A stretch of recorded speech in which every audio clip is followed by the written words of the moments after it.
Let's talk about sharpening your sword, choking the chicken, slapping the monkey, cleaning the rifle, petting the python.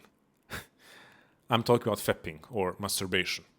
To be more precise, I want to talk about men's struggle with excessive porn watching and compulsive masturbation, and therefore to talk about the possibility, need, and even the necessity to transform their lust into creative energy. Now, I don't find it easy or comfortable to talk about this, let alone enjoyable. But I do feel I have the duty and responsibility to talk about it. Why? Because millions of men need advice and help on this topic. And I am in a position to provide helpful advice because I have arrived at a point in my life where I have a healthy relationship with my urges, or because a lot of men think about this as controlling the urges, I could say that I have a very high level of control over my urges. However, as you will learn in this video, it's not about controlling the urges, at least most of the time it isn't. The other layer of my duty and responsibility lies in the fact that I'm receiving messages on a weekly basis, sometimes on a daily basis, from men directly asking me to share advice on this topic. In fact, I've been receiving messages about this for over 5 years. So I've been present online and writing and sharing consistently online for over 6 years. And out of those 6+ years, for over 5, I've been receiving messages from men asking, can I in some way help them because they are struggling with, once again, excessive porn usage and compulsive masturbation. So I'm here to talk about this, or at least to start this conversation, because maybe this is one of many videos that I will make on this topic, on many conversations to be had. I want to start by introducing an element, aspect, component of this conversation that has been completely neglected. And that's the psychological / spiritual / philosophical aspect of this conversation. Because we have two camps in the world of no fap, resisting the urges, so on and so forth. We have two major camps that are trying to help men deal with these urges or to deal with their lust, however they want to conceptualize it. And both of those camps have useful and valuable advice, but both of those camps, I believe, have things that they are missing or even harmful advice. So I want to introduce people to a concept, an idea that isn't talked about, and also, as I said, to start a conversation, because this is a journey. This is a journey to go on. Now, before I dive into it, I just want to say, because I have regular female viewership as well, I'm guessing that a lot of ladies or most of my female audience will not want to watch this one. Maybe they already tuned off after that very, very weird opening line or opening lines.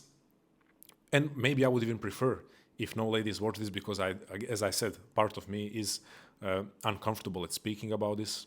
But in any case, it is a video that I'm making primarily for men. So ladies, if you keep watching, that's all good, but if not, completely understandable. Now, let's start addressing these two different camps in the world of resisting or dealing with lust and different urges that we call lustful urges. Okay, we have the no-fap / self-improvement community that is primarily based on behavior change. And then we have the other one, which is moral / religious camp. Let's address the first one. So, no-fap, as I said, / self-improvement, because it is part of broader community of self-improvement. And it is primarily based on behavior change. So it's behavior-based, habit-based. There is a component of identity change in some of the conversations or some of the figures in the space. However, we are acknowledging that the overall statement of the productivity, self-improvement, no-fap bros is this. This is the overarching statement. This is an activity that is a waste of time and energy. And it's an activity that long-term is unhealthy if you are engaging in it too much. You should be spending your time and energy better, and you should replace this habit with more helpful, constructive, and healthy activities. So Although there is truth in this statement, there is value and validity in this statement, or this overall approach or attitude, however you want to call it, although there is value, validity, truth in it, it is far from addressing the core issue. It is far from addressing the true nature of our urges, because it presupposes that our behavior and habits speaks the whole story about who we are and what we are and what is the energy circulating through us. Where do I find value in it? Well, of course, you should base your life around productive/healthy and constructive activities. Of course, you want to live a more organized life. True, compulsive masturbation or masturbation in general is waste of energy and time. I do consider it is. However, again, the substance is missing. Now let's go to the moral/religious. In this case, let's start with what I disagree with or what I think is wrong. Shaming people, plain and simple. It is undeniably a part of at least online moral/religious. I'm saying moral/religious in the sense of it's usually religious people or people who claim to be religious are main figures in these communities. And moral because all of it is based around moral judgment. So it's not one religion, and it's not always people who are very explicitly committed to a certain religious group, but there is a religious undertone, which means it's moral judgment of the act. That always brings, or almost always brings, shame with it. So mechanism of dealing with the urges is shaming yourself or trying to help others by shaming them. Sometimes people are not aware that they are shaming others, but again, shame is almost always implicit in the passing of the moral judgment, saying, okay, this is sinful behavior, this is degenerate, shameful behavior, and sometimes explicitly saying this is immoral behavior. And you are therefore a sinful, immoral, broken person if you are engaging in this. Now, as I said, sometimes it's people connected explicitly and publicly connected to specific religious organizations. Sometimes it's more free and flexible, but in any case, it's moral judgment on the activity of moral judgment is being passed on the activity of watching porn and masturbating, and the whole idea of these movements is fighting the urges, resisting the urges. While the productivity, self-improvement, behavior-based NoFap is much more about replacing that activity with other healthy, productive activities. The religious and moral camp often embraces the battle, the wrestling with the urges. Yes, do they sometimes use behavior-based tools? Yes, they do. But moral/religious camp is way more embracing of the fact that this is going to be an ongoing struggle, and you will be fighting these urges. Often explicitly stated, you will be fighting these urges forever, and it's your job to deal with it, or to continue fighting them and resist them to the best of your abilities. Now, can I say something that I agree with? Are there things that I agree with in the moral/religious camp? Absolutely. However, they are based on personal beliefs. I will say that when it comes to this productivity, self-improvement, behavior-based NoFap camp, I'm stating things that are useful and valuable and valid, not because of personal belief, but it's just a fact. It's a fact that your life is better if you engage in productive and constructive activities. It's a fact that if you fill out your day with constructive activities, you will be, less tempted to engage in or to give in to the urges. So those are facts. That's not my opinion. Now, when it comes to this other side, it is personal beliefs and opinions, and I do have a personal belief and opinion that there is a spiritual component to these activities. I believe that there is a level of spiritual deterioration or even degeneration when consistently engaging in porn watching and compulsive masturbation. So my belief is there is a spiritual component to it. That's how I view it. Now, we also can make this argument. Now, this is not my belief. This is a fact. At this point, we know for a fact that a lot of porn industry has extortions, violence, abuse, human trafficking. So there is. I will have to look up the stat. I didn't look it up before making the video. I'll have to look up the stat where some disturbingly high percentage of porn that you watch. So every time you go and watch, like there is one in I almost said 1 in 10. I think it's higher than 1 in 10. Yeah, I think it's significantly higher than 1 in 10 chances that you are watching a scene that involved abuse, physical abuse, before or after the scene. And there is also disturbingly high chances that you are watching something that didn't involve consent or that it involved some sort of coercion, extortion, or human trafficking. So why am I mentioning this? Well, this means that there is a moral element to porn watching.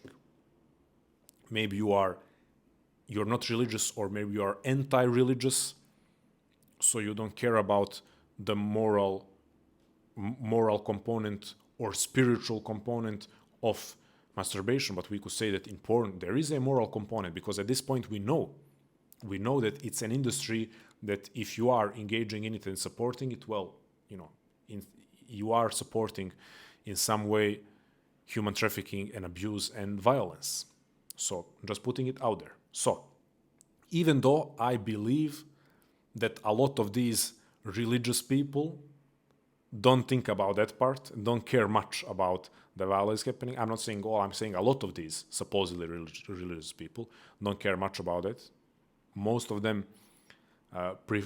care way more about judging and shaming than they do about what's happening with someone out there who is being abused.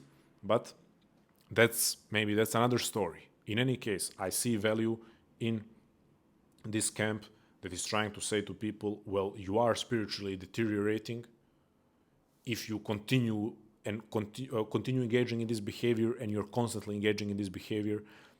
I do see value in it. However, the shaming and guilt, I don't agree with it. On the other side, self-improvement / productivity, behavior-based nofap, I see value in behavior change, in using different tools of behavior change. I see value in it. However, if it's all productivity for the sake of productivity, you're not really addressing what's going on inside. And that's why we have men who are living very productive lives, but they are also constantly watching porn and masturbating. We have men who are very successful, but have problems with compulsive masturbation. We have people who are engaging in multiple different healthy and constructive habits, and that's still not enough to transfer all of their energy towards that. There is still always some energy left to give in to the urges and engage in that behavior. Okay, so now I gave you kind of a spoiler when I mentioned energy. What is the element that I want to bring in? What is the missing piece? Okay, first way to state it is like this. Life energy is erotic energy, is sexual energy, is creative energy. Creative energy is sexual energy, is erotic energy, is life energy. And This is not New Age statement, everything is energy, or a factual statement that everything is in some way an energy. No. We are talking about very concrete ideas, stretching all the way back to Plato and all the way to Freud and Jung. Okay, Plato and the idea of eros. Eros as a life force that starts, at least as our own experience starts, as attraction to the body, then attraction to the soul, then attraction to all humans, then ascends. It progressively ascends to the attraction or love for the universal, or we could say, love for God, or love for the one and the whole. I said it starts that way. This is life force, life energy. It starts that way in our experience, but where it really comes from, it is a sacred, universal energy. So where it really starts, or where it comes from, it is from above, to put it that way. So in our experience, it ascends from the pure bodily, relating to one person, one body, to relating to the soul, to relating to multiple, or to all humans, relating to beauty in all humans, and ascending. But its origin is transcendental, it's sacred. So it's life force, eros as life force, life energy. Then we have all the way to Freud, who talked about libido. And Freud, with all of his flaws, he deserves more credit than he gets.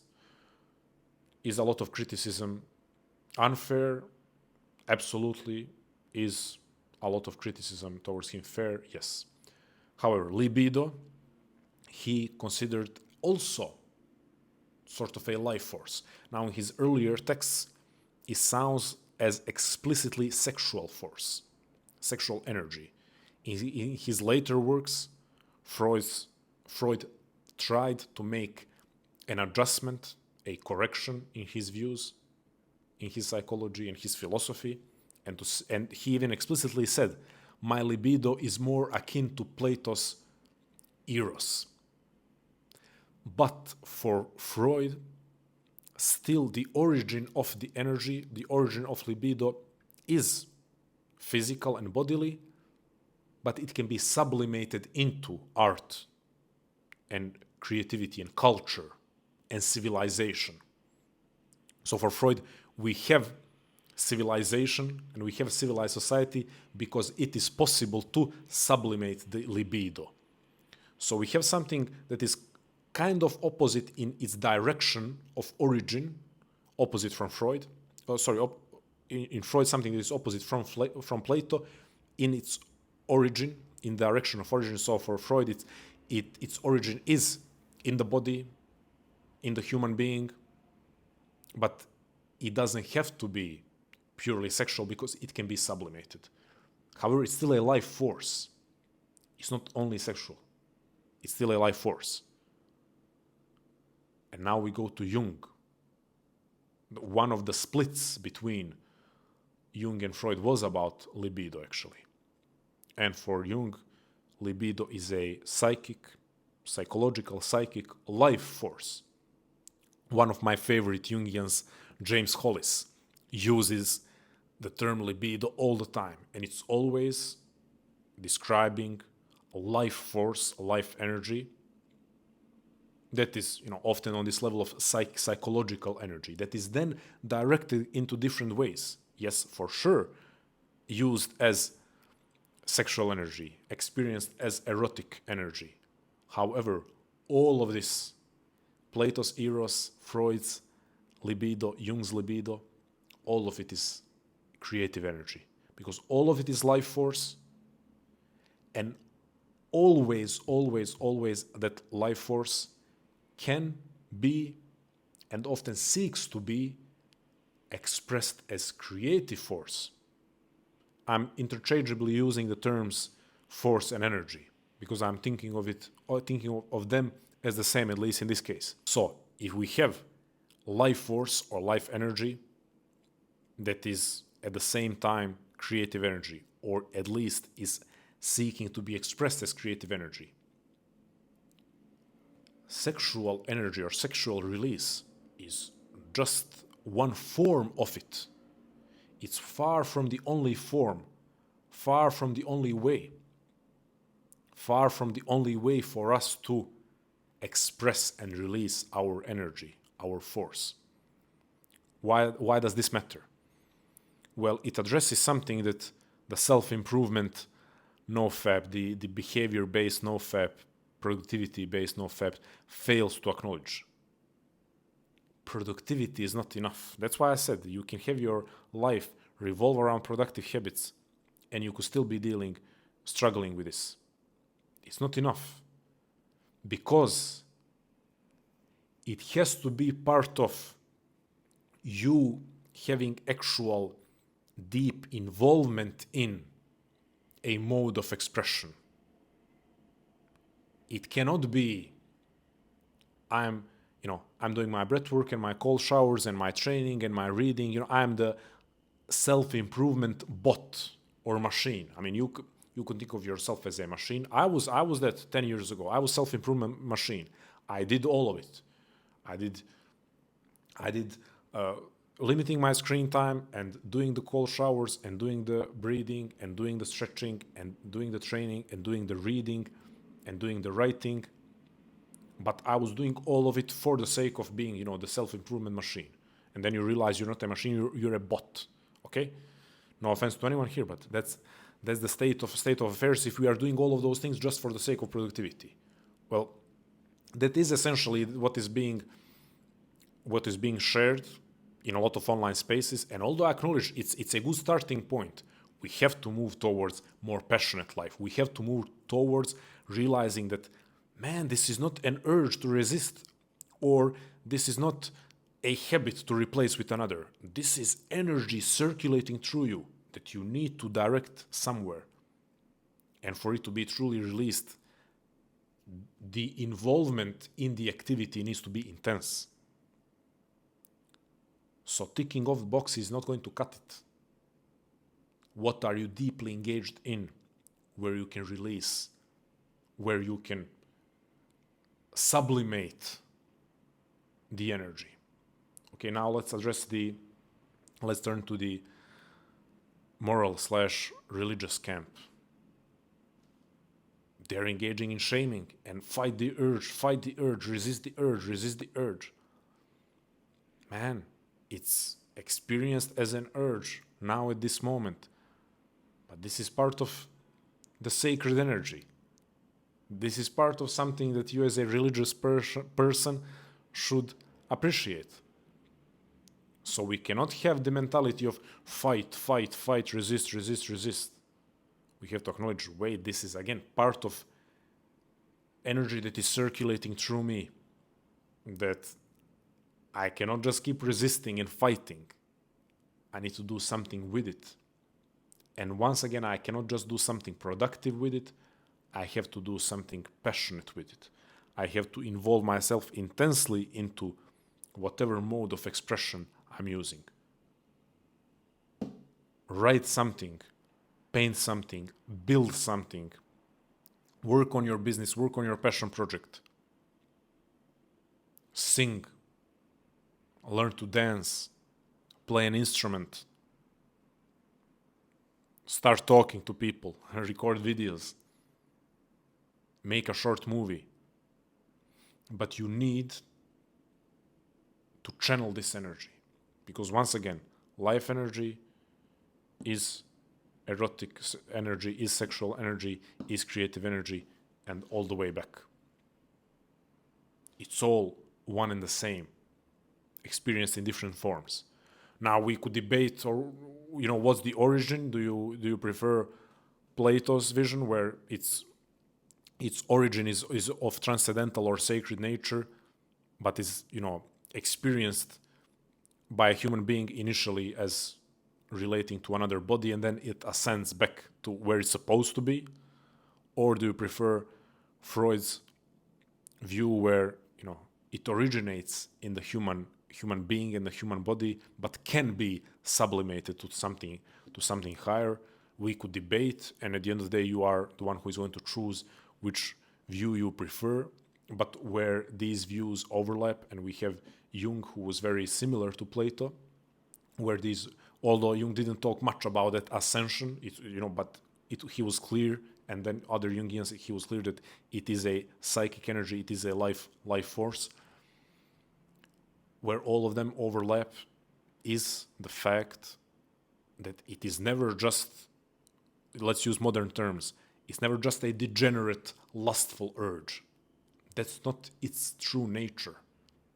That's not all that there is to it. And if you acknowledge that, shame is not there, guilt is not there, but also there is a greater challenge or a little greater call for creativity, because you understand, okay, simple productivity hacks and habit change isn't going to be enough. So, if this is the beginning of the conversation, I want to leave you with this. However, let's give one more nuance. Someone might say, for me, it's not any type of energy, I'm just stressed out, and this is, my way of coping with stress. Fair enough. Part of it is that in our age, for sure, because what is porn usage and masturbation? What is that? It's one of the easiest, most easily accessible self-medication tools, self-soothing tools. But you know what type of self-soothing? Maladaptive self-soothing, unhelpful, unhealthy, self-destructive attempt at self-soothing, at least as a long-term habit. And as I said, self-medication. So there is definitely this component where you could say, I am not interested in all the psychological / philosophical and spiritual components of it. I know what it is. I'm stressed out, or I am dysregulated because of different disruptions in my environment, and therefore I try to relieve some stress, and I do it through this, which I know is not the best way, but I give into the urge to do it in that way, or I don't do the healthier option, and that's all there is to it. I'm going to give you the fact, because I fully agree with the fact that it's a self-medication or self-soothing tool, or it's a stress relief tool, but we have to start addressing the creative energy that is circulating through your body as long as you're alive. And for a lot of you, it's been circulating without proper release for way too long. So, as I said, this is just beginning of this conversation. For those men, I think probably no ladies listen to the whole video. For the men, I want to hear what has been your experience, what maybe insights you have, what questions you have, what are your thoughts on this? Have you ever heard of this perspective of eros and libido and creative energy being included into this? And yeah, let me know. And as I said, we will continue this conversation. As always, stay strong, love life, never feel sorry for yourself. Light that raging fire in your heart that will allow you to express yourself more freely and to use that creative energy in a better way, and always go beyond. Thank you.